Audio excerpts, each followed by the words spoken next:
नमस्कार. उर्मिलास किचनमध्ये मी उर्मिला तुमचे स्वागत करते. आज आपण मस्त अशी कढी पकोड्याची रेसिपी बनवणार आहोत.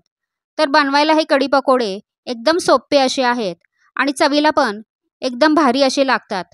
तर नेहमी डाळ आणि तेच आमटी खाऊन जर तुम्हाला कंटाळा आला असेल तर कधीतरी ही कढी पकोड्याची रेसिपी ट्राय करून बघा.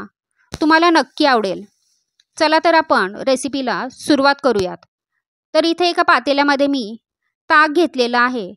तर तुम्हाला हवं असेल तर दहीमध्ये पाणी ओतून तुम्ही ताक बनवलं तरी देखील चालेल. आता यामध्ये मी 4 चमचे बेसन पीठ टाकून घेतलेलं आहे. हे बेसन पीठ यामध्ये व्यवस्थित असं आपण मिक्स करून घेणार आहोत. तर इथं बघू शकता आपलं ताकामध्ये बेसन पीठ मिक्स झालेलं आहे. आता आपण कढी बनवायला घेणार आहोत. पातेल्यामध्ये 2 चमचे तेल टाकून गरम करून घेतलेलं आहे. आता यामध्ये आपण टाकूयात मोहरी, जिरं, 4-5 मेथीचे दाणे. तर मेथीचे दाणे यामध्ये नक्की टाका, त्यामुळे कढी खूप छान लागते. आता 5-6 कढीपत्त्याची पाने, 2-3 हिरव्या मिरच्या आणि 5-6 लसूण ठेचून यामध्ये टाकलेला आहे. आता हे सगळं तेलामध्ये आपण परतून घेणार आहोत. आता यामध्ये टाकूयात थोडासा हिंग आणि थोडीशी हळद. हे देखील आता आपण व्यवस्थित असं मिक्स करून घेणार आहोत. आता यामध्ये बेसन पीठ लावलेलं ताक टाकून घ्यायचं आणि व्यवस्थित असं आपण आता हे मिक्स करून घेणार आहोत. यामध्ये टाकूयात वरून चवीनुसार मीठ आणि थोडीशी साखर. सगळ्यात शेवटी यामध्ये आपण टाकणार आहोत एकदम बारीक चिरलेली कोथिंबीर. आता हे सगळं चमच्याने आपण व्यवस्थित मिक्स करून घेणार आहोत आणि चमच्याने असं ढवळतच या कढीला आपण उकळी काढून घेणार आहोत. म्हणजे आपली कढी उतूही जाणार नाही आणि कढी फाटणार पण नाही. तर 3-4 मिनिटांनी बघू शकता तुम्ही मस्त अशी आपली इथं कढी तयार झालेली आहे. आता गॅस बंद करून घेऊयात आणि आपण पकोड्याची तयारी करूयात. तर एका बाउलमध्ये इथं मी एक वाटी भरून बेसन घेतलेलं आहे. आता त्यामध्ये टाकूयात थोडासा ओवा, थोडीशी हळद, थोडीशी लाल मिरची पावडर, चवीनुसार मीठ. आता हे सगळं मिक्स करून घ्यायचं आणि त्यामध्ये पाणी ओतून पकोड्याचं बॅटर आपण बनवून घेणार आहोत. तर यामध्ये तुम्हाला हवा असेल तर थोडासा कांदा बारीक चिरून टाकला तरी देखील चालेल. तर अशा पद्धतीने इथं तयार झालेलं आहे.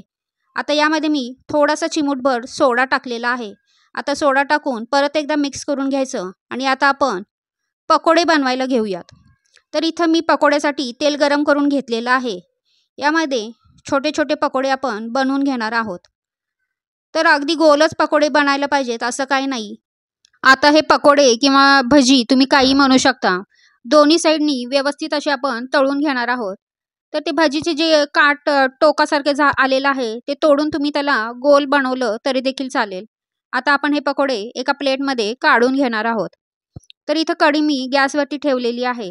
यामध्ये हे पकोडे आता मी टाकून घेणार आहे. तर तुम्हाला जेवढे पकोडे कढीमध्ये टाकायचे असतील तेवढे तुम्ही टाकू शकता आणि उरलेले पकोडे तुम्ही नुसते खाल्ले तरी देखील चालतील. आता हे कढी पकोडे आपले तयारच झालेले आहेत. याला आपण तडका देऊन घेणार आहोत. तर इथं मी 2 चमचे तूप गरम करून घेतलेलं आहे. आता त्यामध्ये थोडंसं जिरं टाकलेलं आहे, थोडासा हिंग, लाल मिरची पावडर आणि 2 सुक्या लाल मिरच्या टाकलेल्या आहेत. आता हा तडका आपण कढी पकोड्यावरती ओतून घेणार आहोत. तर तुम्ही बघू शकता मस्त असे आपले कढी पकोडे इथं तयार झालेले आहेत. कढी पकोडे तयार झाल्यानंतर लगेचच सर्व करा, कारण जास्त वेळ पकोडे कढीमध्ये राहिले ते खूप असे सॉगी होतात आणि खायला चांगले लागत नाहीत. जर तुम्हाला थोड्या वेळाने खायचं असेल तर पकोडे नंतर कढीमध्ये तुम्ही ॲड केले तरी देखील चालतील. तर इथं मस्त अशी आपली रेसिपी तयार झालेली आहे. तर तुम्हाला माझी रेसिपी कशी वाटली हे कमेंट करून नक्की सांगा आणि आवडली असेल तर लाईक करा आणि हाईप देखील करा आणि माझ्या उर्मिलास किचन या चॅनलला सबस्क्राईब करा. धन्यवाद.